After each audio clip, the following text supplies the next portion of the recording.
Good evening. Welcome to Let's Talk TCI Real Estate, a show that is geared towards all things real estate in the Turks and Caicos Islands. Please like and share the page because the topic that we are speaking about today is going to be very interesting, a topic that many people have asked about before. So please like and share the page. Before we get into the main event of this segment, I just would like to say once again a special thank you to the Honorable Arlington Musgrove for being a guest on Let's Talk TCI Real Estate. On that episode, he spoke about some of the infrastructure developments that is coming for the Turks and Caicos Islands, and more specifically, that of North Caicos and Middle Caicos. If you did not have an opportunity to watch that episode, of course, like I've always said, you can always go back on my Facebook page, but also my YouTube channel where you can see that episode and many other episodes in its entirety. So thank you again, Mr. Musgrove, Honorable Musgrove. And like I said, that was really, really a good show where you are able to see what is actually happening, what's actually coming for the islands of North and Middle Caicos, right? But today our focus is going to be on something a little bit more different. It's going to be talking about managing your vacation rental in the Turks and Caicos Islands. And I have the great pleasure of having an expert. Yes, I like that word. An expert who is going to be able to share some of his insights in terms of property managing from a property manager standpoint. So again, please like and share the page. And if you have any questions, please feel free to put it in the comments. And I'll be just glancing at my phone from time to time just to see if any of those questions are coming in. So without any further delay, I would like to welcome to Let's Talk TCI Real Estate. And before I say his name, I would like if he could introduce himself, tell us a little bit about his educational upbringing, tell us a little bit about the business that he is in today, and tell us a bit how passionate he is about his profession. Welcome to Let's Talk TCI Real Estate, Daniel Meneley. Thank you very much. I'm very excited to be here. Great. I'm excited to have you. Thank you for the invitation. I love it. So my name's Daniel Meneley. I have a background in hospitality management, mostly in hotels. Grew up here in the islands, then went to school abroad in Europe. Studied in Spain for university, and then eventually made my way back here. Worked at the Amman Resort for a year before starting a property management business here on Provo with my wife Priscilla, called Turquoise Vacation Rentals in 2012. And we started with just the hope that it would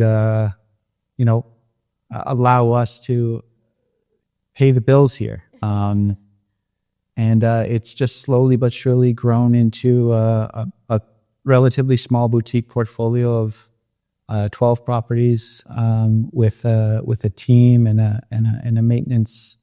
And basically, it's an operation that we're very proud of. It runs like a small hotel with various villas around the island, all different categories from 3 bedrooms up to 8 bedrooms, some with just a daily housekeeping service and some with full service management with a chef, butler, and housekeeper. So it's been fun. Just very fun. Yeah. Well, I'm glad that it's been fun, and I'm hoping that it's still fun because I know that property management can get a little bit stressful, and so I'm hoping that it's still fun. Yeah, no, for sure. I think like any business, you sort of get kicked here and there until you get it right. And then once you get it right, and that usually comes down to making the right hires and realizing that, firstly, you can't do it all by yourself. And then realizing who to hire and what you need. So we've, over the last few years, been able to do that well, and it's made things a lot easier, for sure. Awesome. Yeah. I know you were talking about who to hire. We want to touch just a little bit about that a little further down in the show because I do have 1 or 2 questions in relation to that. But I would like to ask you at this time as we really open this discussion. Of course, this is a real estate show. From time to time, persons will come and talk about having a property that they have purchased or are about to purchase. Mm-hmm. and they would be talking about, property managers on islands and trying to get a little bit more information about it. And sometimes they are looking for recommendations from us as real estate agents, as to who should they use as a property manager. Sure. And so I am really looking forward to finding out from you, because I think this will also help make our jobs a little bit easier. Basically, what are some of the qualities I think that we should be looking for in terms of to find as an effective property manager in Turks and Caicos Islands that we should be looking for.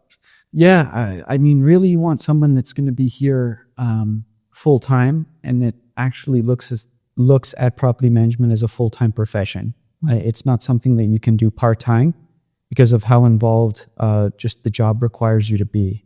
When you have guests in-house, you're responding to calls for, concierge requests and just random questions about the island, and that turns into maintenance calls at nighttime. So it's really a 24-hour job. So that's really important, having someone that's here.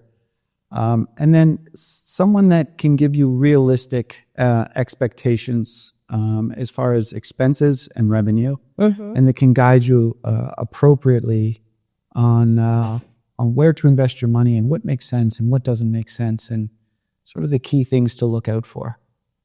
I like what you said about being full-time in the property management business, because I feel like this is something we go through as real estate agents as well. Sure. Where really, if you want to be full-time in it to make the best out of it. And in any job you do, I think that's the same thing you want it to be. Most people are on a 9-to-5 job, so it's almost like it's a full-time.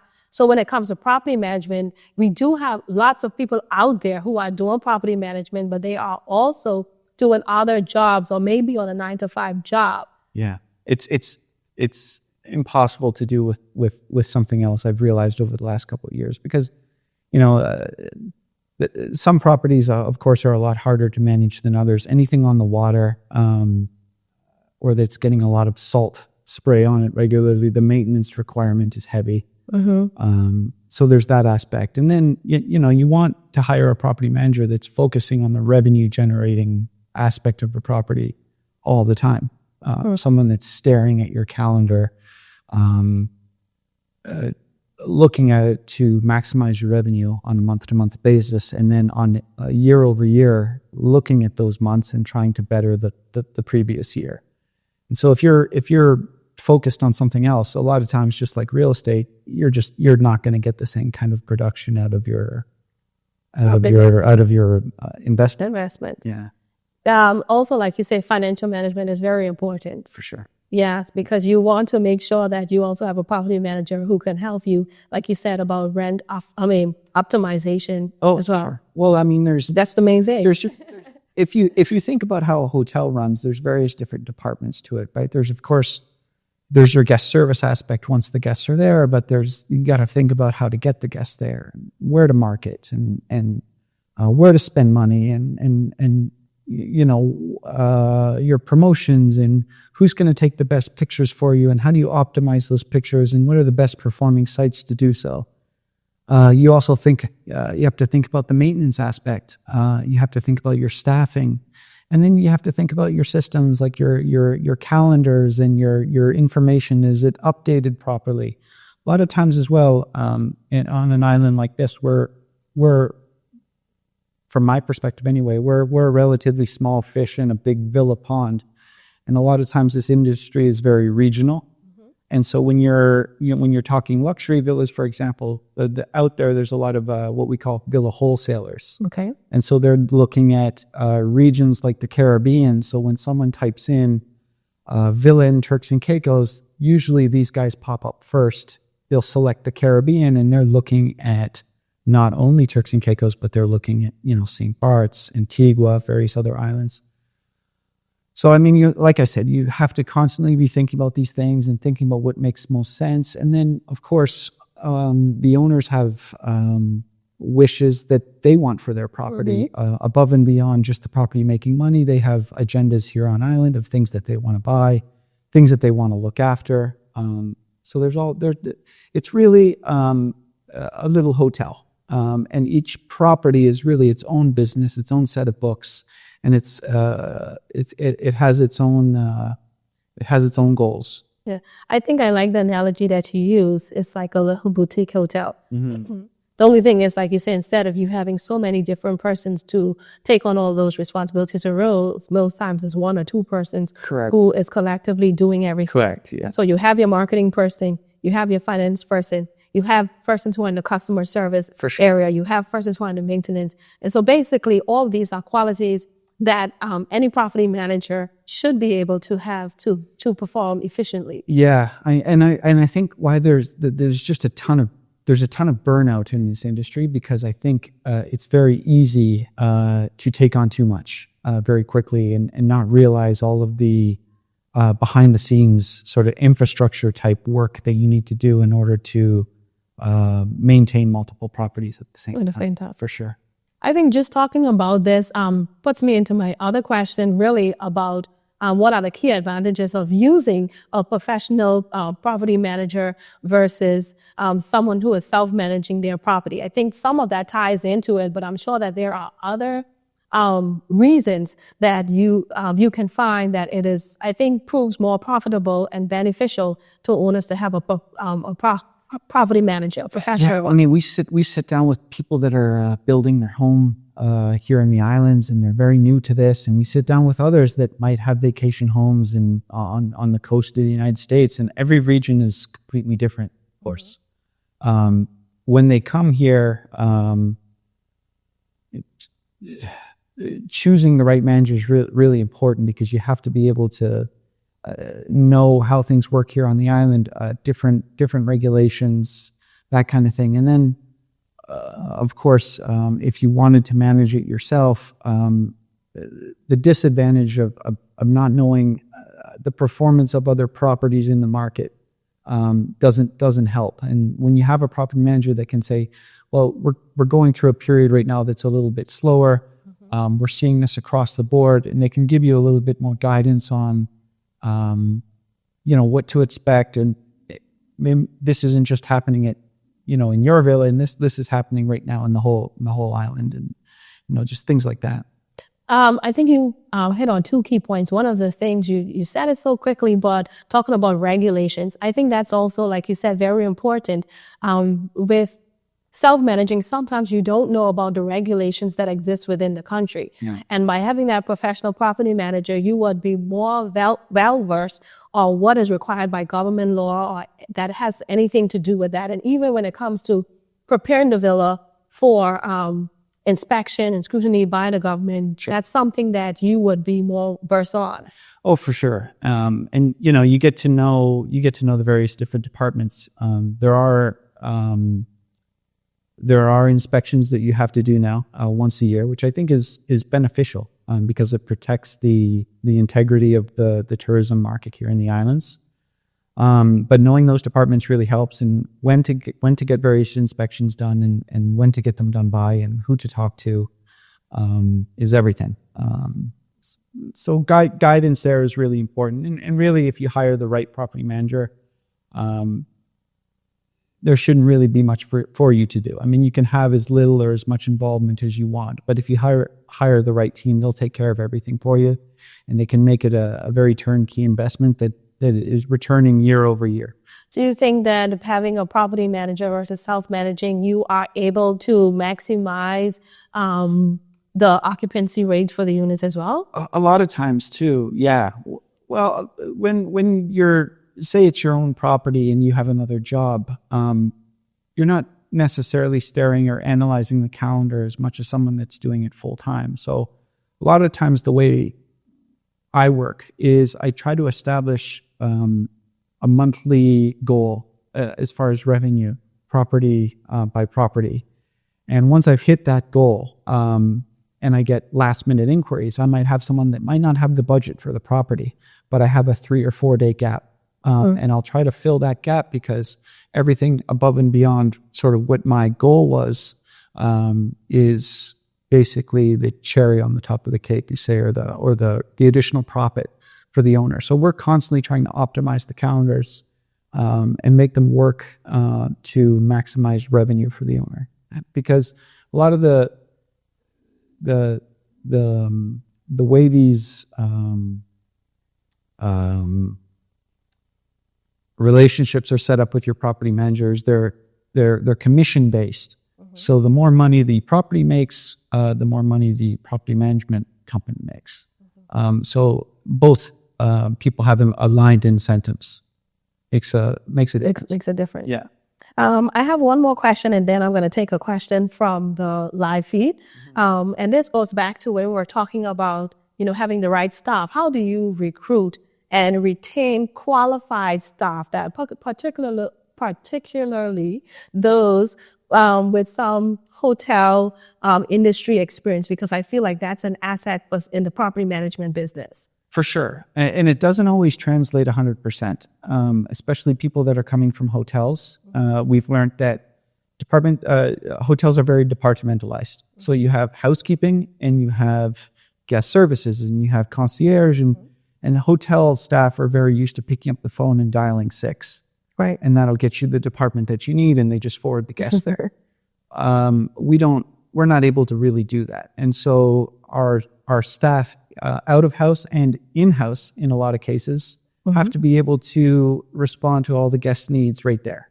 So, for example, some of our butlers, if a guest has an issue in their bathroom at nighttime, have to be able to hopefully deal with that. Of course, we have an outside maintenance team that can assist, but in order to deal with things quickly, you can't be someone in the villa that says, "Oh, I don't do that. I just make cocktails." Right. And so a lot of times, people that we hire, we find out very quickly that, this isn't suitable for you. So you have to have staff that are very flexible and they're very able to maneuver. And of course, every guest is different. And in a hotel, when the guests come down for breakfast, you might have an hour and a half interaction with that guest. But when they're staying in the villa, they're there all day, so you see them from morning through the afternoon into the evening, and you're seeing all different, all different emotions of that guest and how they interact with their family and how that family interacts with you. So, it's a challenging thing to hire staff for a property, but if you get it right, it makes the experience of the guests, incredible. Absolutely. I think just talking about that, I think that's also a benefit and an advantage to why it is better to hire a professional property manager. Sure. Because if that self-managed person has to go through all of that, then it makes it much more difficult for them to focus on and giving the quality experience to the guests. Yeah, I mean, if you're going to be building or doing a luxury property where you're hiring staff for it, you need to have somebody on island, just to be able to not only manage the staff and what you want out of them, but also their, everything that comes from their employment to you. Right. Their NRB, their NIB, their NHIB, their bank payments, all that kind of thing. So there's a lot to it, of course, yeah. So I just want to I'm seeing one question here. Exciting. Keep them coming. Keep them coming. Cool. What if an owner only wants to use part of your service? For example, just to do the groundwork. Is something like this possible? For sure. I mean, we have some properties where the owners aren't that keen on rentals. So what we do is it would be like a non-revenue driven scenario where we determine, okay, what do you want? We sit down with them and we say, okay, well, this is roughly what the pool service is going to cost per month on Provo. This is the cost of the chemicals. Here's landscaping. Looking at your property, you're going to need this kind of oversight this many times a month. Again, some of these homes, especially on the south side, they take a lot of salt. And so if you have a lot of metals and that kind of thing out, particularly glass, is just getting sprayed by salt, those windows need to be cleaned at least a couple times a week. Otherwise the salt will pay straight to the window. So there's things like that. And there's scenarios, of course, where people approach us and they say, this is what we need. And in a lot of circumstances, we can cater to that. Yeah. I think that's a very good question that was asked about Sure. that you have just answered. Yeah. And especially for some persons who are just, wetting their feet for their first time Yep. and getting a property rented out. Sometimes they have a lot of ideas and they have like what they want to do or what they want to do from being so far off. Mm-hmm. And so it's good to know that those options exist. I think in most cases, eventually, they end up getting the complete package and service. Yeah. But at least they are able to experience it for themselves firsthand and know what it's like before they go into it completely. Oh, for sure. And a lot of times we'll have people come and talk to us, and they might be looking to do it themselves, or they might just be looking to hire someone, just temporary to come and look at the house, but they might be looking for guidance on things, and we're always open to discuss sort of what they're going to need on a week-to-week basis, and the kind of things that they're going to need to have renewed once a year, and those kind of things, for sure. Guidance more than anything. Yeah. Awesome. Yep. What do you say, what type of neighborhoods or property types that are currently performing best in the rental market? And the reason I want to ask that because, again, everyone is coming here. They want to tap into the Airbnb market. Mm-hmm. And it's all about, sometimes we're all on a budget, but we still want to know where is the best bang for our buck. So what type of properties do you think are currently performing best, and what type of neighborhoods? So just speaking about Provo right now, obviously Grace Bay is Grace Bay. And then, of course, you have Leeward Point, where you have the mega mansions and the full-service properties and this and that. Long Bay does very well. Turtle Tail has really come along. It's very busy. I see Cooper Jack developing into something special as well, since they asphalted the road there. The type of properties, I mean, beachfront is king. It's a market that I don't think you're ever going to see an oversaturation ever.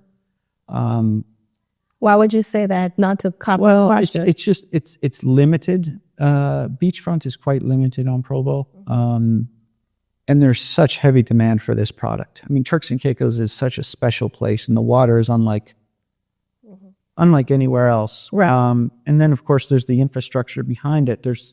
You have amazing restaurants on this small little island. Yes. So there's a lot to offer here. Shops, bars. I mean, guests enjoy walking through the hotels and seeing what's available here. Services are great. We have the American dollar, speak English. I think because of the size of Providenciales, beachfront is always going to be in very high demand and perform very, very well. Separate from beachfront, location, of course, is king. Mm-hmm. Yeah, absolutely. People don't want to be far from, conveniences. How far is it to the grocery store? Golf is a very popular game here. So the golf course gets brought up a lot.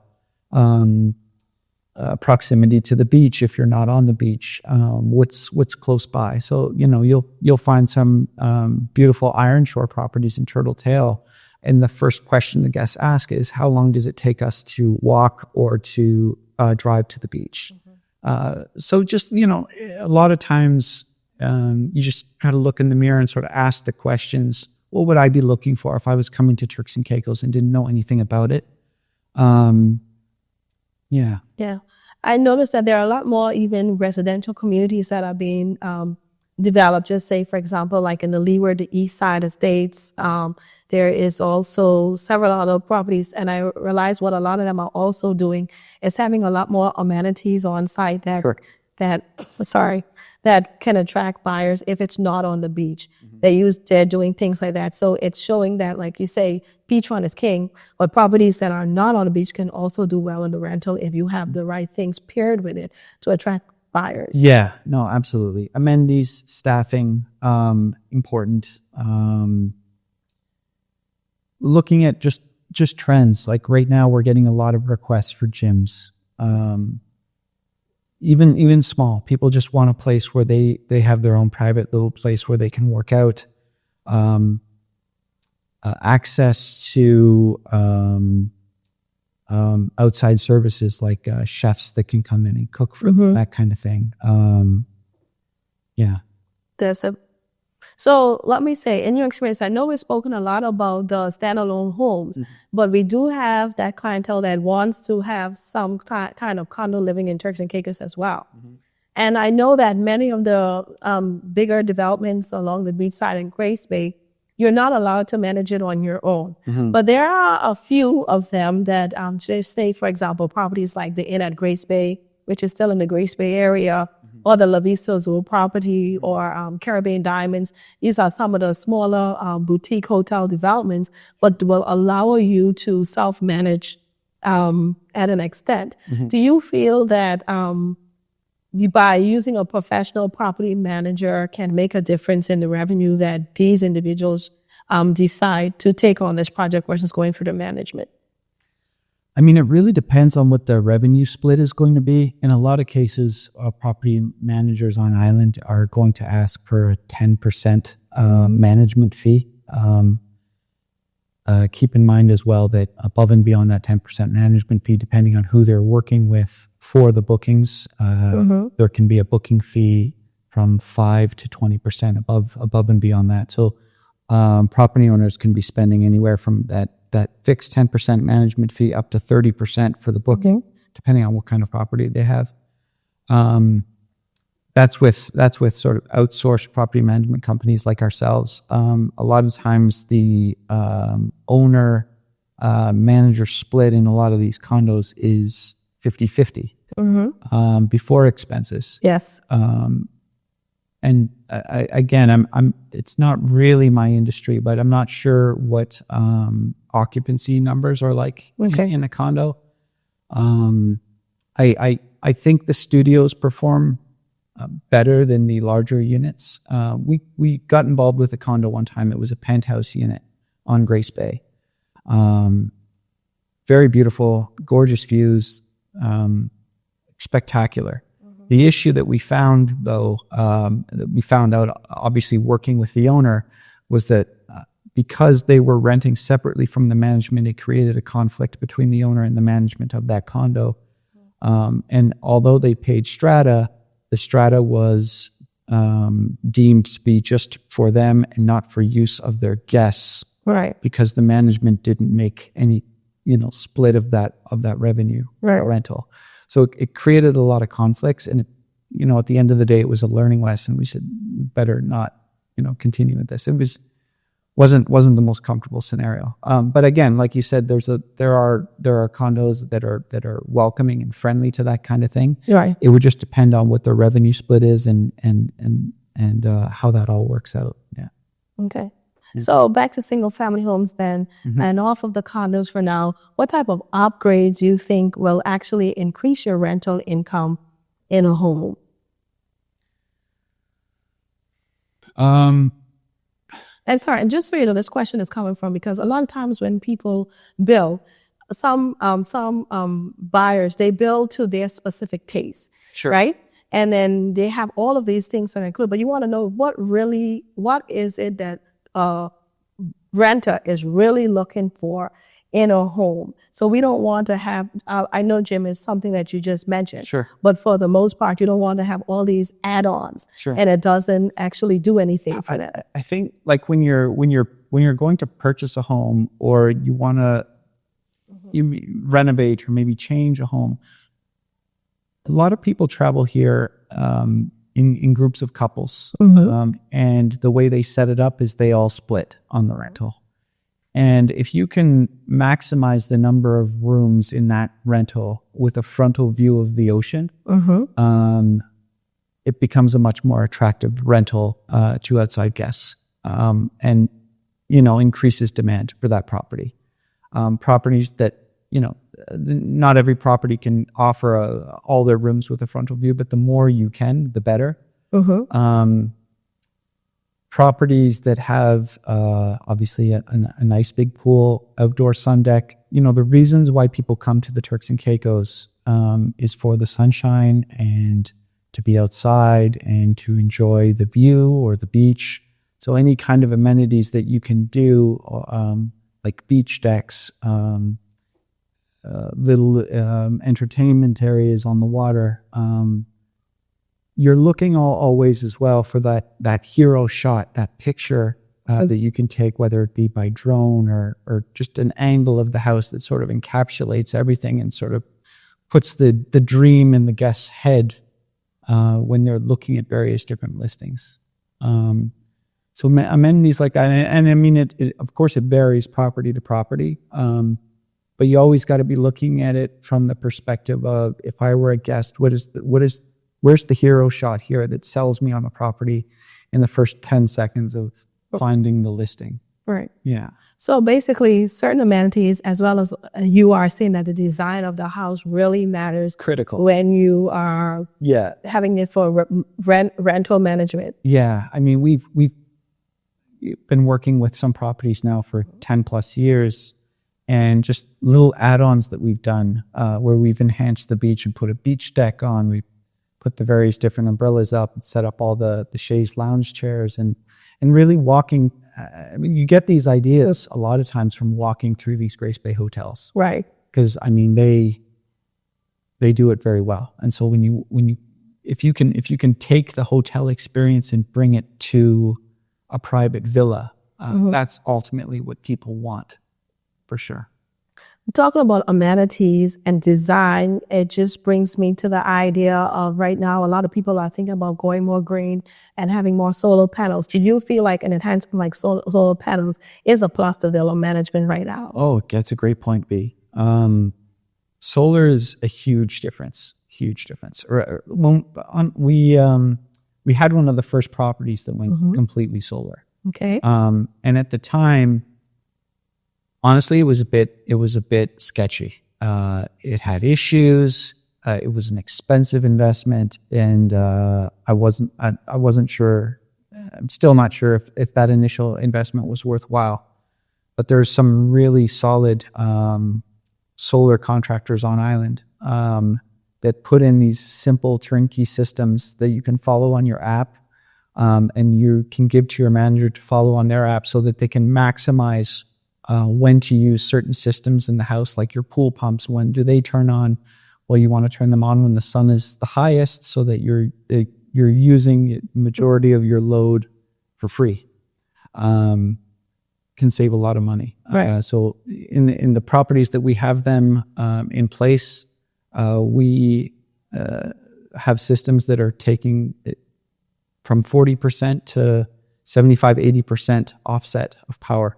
None are 100% because we still remain grid tied. And of course, you go through periods of the year when, it's cloudy.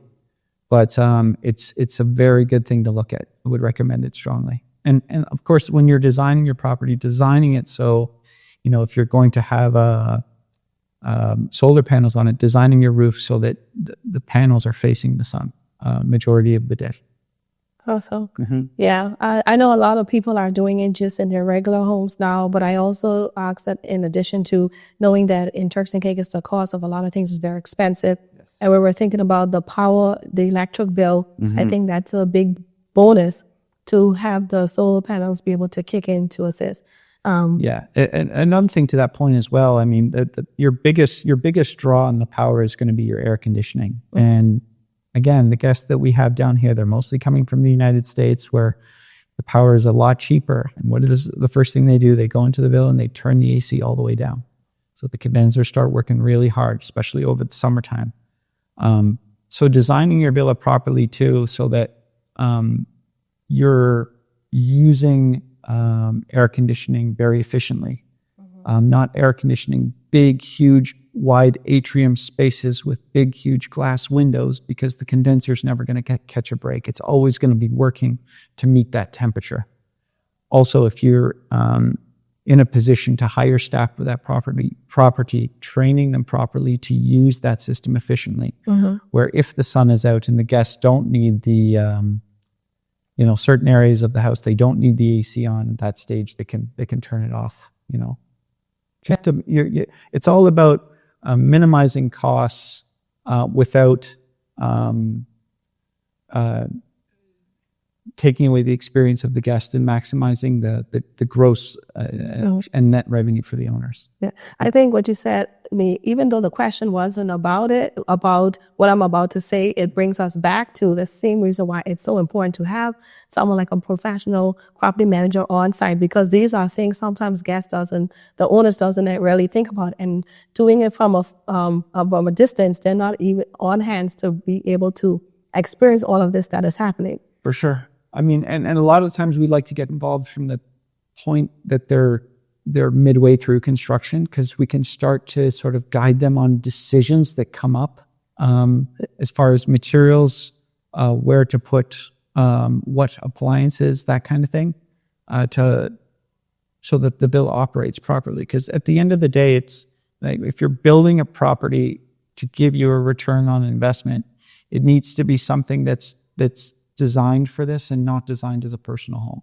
So basically, if you are building specifically to put it in the rental management program, you can contact your property manager that you think you want to work along with to get guidance along the way through this process. Oh, for sure. We prefer it as well. And I mean, even if, at the end of the day, they end up working with someone else, we can provide just from experience so much, guidance and feedback and say, this happened in this situation at this time, and I wouldn't recommend this. And, that kind of thing is invaluable, of course. Right. So that puts me back to, again, the question, how much involvement does the owner needs to be involved in terms of the property management of the business? They can have as little as nothing if they hire the right property manager and they set it up right and they're very clear about what their goals are for the property. They can have as little as nothing, or they can have as much involvement as they want. I think it's really important as well, though, if you're giving everything to the property manager, that once you establish your rate chart, that you understand that the demand for your property will basically, there's peaks and there's valleys in any given month, and a good property manager is going to be staring at that calendar and making decisions based on demand, and when inquiries come in, being able to respond, add little incentives here and there. So it's very much, it has to be a very trusting relationship where you're obviously keeping an eye on everything, from the outside as an owner, but you're trusting that manager with that investment, and they're making the right decisions as far as bookings and everything go. Yeah. Awesome. So I actually have two more questions for you, and just looking at my phone, if you do have any questions, this is your opportunity to put it in the comment section at this time. But I'm just going to ask them two more questions, and if I don't hear anything, then we're going to wrap it up. Sounds good. Back again, I wanted to ask earlier again about the requirements for government. Can we just talk a little bit about that in terms of what is needed, or what are some of the governmental requirements for these villas? Yeah, so every property has to have its own villa business license in the villa category. That's number one. And the reason why they have to have that is because every month, every villa has to pay an accommodation tax. 99% of cases, the way villas bill guests is it's the rate plus 12%, or the rate plus service charge and 12%. That 12% has to be paid for the 21st of each month for the month prior. And that can be paid directly at the treasury or by transfer. Now, you're not able to make that payment if you don't have a registered business for that villa in the villa category. So that's critical. In order to get that business license, you have to do a series of inspections, like I said, which I think is very important. The first one being getting all your fire equipment in the right places. Now, there's a couple companies, one of which is called IFS, and they will go and they will do the smoke detectors, and they will put the various fire extinguishers in the right places, and they will also label them and give you a service contract that you can renew every year. You then have the local fire department come. So you arrange a meeting with one of the firefighters. They'll come through and they'll inspect all of that equipment in the right place, and they'll tell you what needs to be where. And then once you've done that, you get the fire department certificate. Then you contact the health department. The health department goes through the property and assesses that everything is, sanitary and nice, and that the pool chemicals and that are added to your pool are not too much, because you don't need guests getting into a pool and burning themselves because you've overshocked the water. And then, of course, you have the Department of Tourism regulations, that do the final inspection, and they have a couple of inspectors that you can schedule, and they will come out and they will not only check their checklist, but they'll also go over the other things that the other inspectors should have checked as well. They will give you the final approval and submit what is called an accommodation license. That has to be renewed every single year. And until you have that accommodation license, you cannot apply for a business license. So you get your accommodation license first, give the accommodation license to your lawyer, and then they apply for your business license. So it's a bit of a process. After your property's finished and you do all these inspections and apply for your business license, this can take 2 to 3 months to get all of this set up. To get fully licensed. But then once you're fully licensed, it's just a renewal process every year, and it's a lot easier. So definitely they will need assistance from a property Oh, manager. for sure. Or someone that knows. Or someone who knows how they're doing. Yeah, absolutely. What about are there any specific regulations in terms of the pools that needs to be adhered to? Yeah, so they update these guidelines every year, but you have to keep a regular pool record where you can show what the pool guy did each week and what the readings were on the pH of your pool and what was done in that regard. Yeah, they check that. So this is really back full circle why you need a full-time property manager. Well, I mean, you can do it yourself. It sounds like too much work for me. It's work for sure. It is. Yeah. Yeah, but I guess like you said, any job you have to be committed to the task, and it comes easier to you guys who are doing this on a full-time basis. Yeah, it helps. And obviously we establish the relationships with the right people on island where, sometimes we can get things expedited and taken care of faster than if, you don't know who to talk to and you got to wait. Yeah. Yeah. I'm liking this conversation because so many PRCNs have asked me to do property management as I sell real estate. And my response to them is like, I hardly have enough hours in a day to sell real estate. So I definitely can't focus on your property management. But I mean, this conversation has allow me to even see it in even more detail as to why it's so much harder to be focused on more than one job at the same time while doing something like property management. Yeah. You have to be able to pay attention to detail. Mm-hmm. You have to be able to help the owner to maximize revenue on their property because that's the main thing why they are getting into such a business. Mm-hmm. Yeah. So as we wrap it up, and I'm not seeing any additional questions, I would like to ask you, is there anything that you feel is very important for persons to know who are thinking about getting into the property management business, or anyone who is thinking about putting their property in the rental program through a property manager that we haven't discussed that you feel like is relevant to share? Do your research. Get references. Talk to people on island, professionals on island that give you strong recommendations. Really, really important. A lot of people, like in any industry can sell themselves as someone that does this full time and someone that's going to look after your asset. But they might lose interest in a year. Or how long have they been doing this and what's their portfolio? Can I get a couple letters from owners that you're working for? Can I see some of your guest reviews? Can I maybe tour one of your properties? Really, really important. You don't want to get in a relationship with someone that doesn't take this seriously or someone that's in this for the wrong reasons. Because again, it's something that, you're going to spend a lot of money on. And you want to make sure that when you're not here, it's being properly taken care of. The same way when you buy a condo in a hotel, there's a management company looking after it 24 hours a day. So that when you come back, you just check into your room and you get to look at the ocean and relax. This is the kind of thing that we're trying to offer as well.